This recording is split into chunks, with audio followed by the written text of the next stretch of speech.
বয়স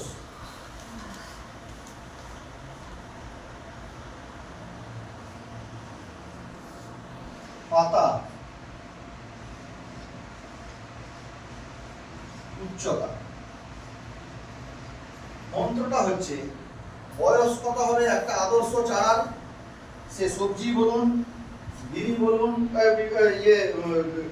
আমার বাঁধা বলুন, আর বিলাতি বলুন, বেগুন বলুন, লঙ্কা বলুন, ধান বলুন, যে কোনো ফসলের ক্ষেত্রে বয়স কত হবে 4 থেকে 5 সপ্তাহ বললাম।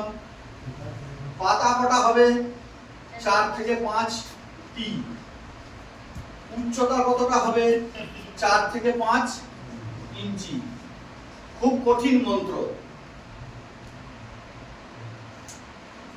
একটা আদর্শ চারার বয়স কত হবে, বয়স আর কিচ্ছু দেখুন কোনোদিন ভুল হতে পারে না। আদর্শ চারার বয়স কত হবে 4 থেকে 5 সপ্তাহ। পাতা কটা থাকবে 4 থেকে 5টি। আর লম্বাটা কতটা হবে 4 থেকে 5 ইঞ্চি। আমরা কি করছি,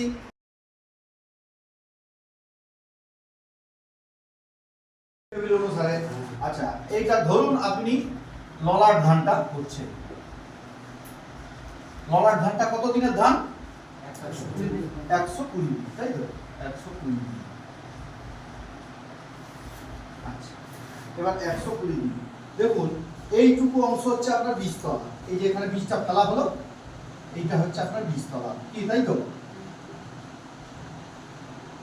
এটা বীজতলা, তার মানে এইখানে বীজ বপন, এইখানে হচ্ছে চারা রোপণ, তাই তো?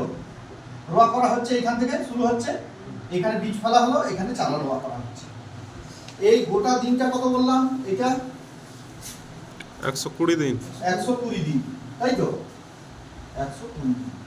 এবার আমাদের একটা নিয়ম আছে যে সেই একটা পুরুলিয়া একটা প্রবাদ আছে, ফুলা মিশা 29 একটা আছে তো, ঠিক। তার মানে এই অংশটা হচ্ছে 30 দিন।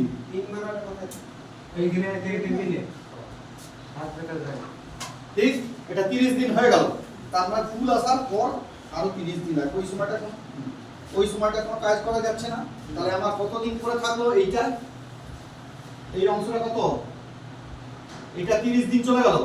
তাহলে আমার এই অংশটা কত থাকলো 90 দিন, কি তাই তো? এরপরে আপনি বীজটা ফেলেছিলেন কবে, জ্যৈষ্ঠ মাসের শেষে, ঠিক? এইবার আমি লাগালাম কত দিনে, চারার বয়সটা কত হলো, ভাদ্রে যখন লাগাচ্ছি, শ্রাবণ ভাদ্র, আর তারপরে 2 মাস হয়ে গেছে, তাহলে 60 দিন। তাহলে আমি এইখানে গিয়ে ধানটা লাগালাম, তখন হচ্ছে 60 দিন হয়ে গেল, তাই তো? এটা হচ্ছে 60 দিন। তাহলে এই দিনটা হচ্ছে কত করে থাকলো 30 দিন। সেই জন্য ধান যা লাগাচ্ছি তার থেকে বেশি ধান হচ্ছে না। এসআরআই পদ্ধতিতে কেন ফলনটা বেশি হচ্ছে, শ্রী পদ্ধতিতে তাহলে লাভটা কোথায়? শ্রী পদ্ধতিতে 18 দিন 12 দিনের চারা লাগিয়ে দিচ্ছে। তার মানে এই অংশে চারাটা লাগিয়ে দেওয়া হলো এইটুকুনি, ঠিক আছে? তাহলে ওর বৃদ্ধির জন্য লাগছে এত দিন। তাহলে এইটা হয়ে যাচ্ছে শ্রী পদ্ধতির ক্ষেত্রে, এসআরআই এর ক্ষেত্রে এইটা হচ্ছে 12 দিন। তাহলে এইখানে হচ্ছে, এটা তো 90 দিন লাগবেই, এটা হচ্ছে 90 দিন। তার মানে এখানে কত দিন পরে থাকলো, প্রায় 80 দিন।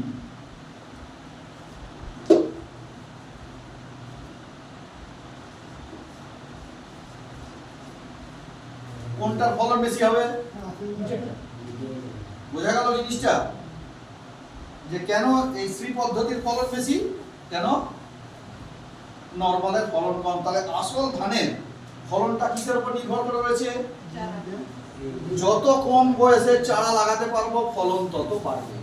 আর অন্য কিছু এর পেছনে কোনো ঝাড়ফুঁক মন্ত্র কিচ্ছু নেই। হ্যাঁ, বাঁকুড়াও নেই, বর্ধমানও নেই, ঠিক আছে? যত চারে আমি লাগাতে পারবো। দেখুন ছোট্ট একটা আপনাদের উদাহরণ দিই। আমরা এই এখন হচ্ছে ইংলিশ মিডিয়াম স্কুল হয়েছে তো, কোন বয়সে ছেলেকে ভর্তি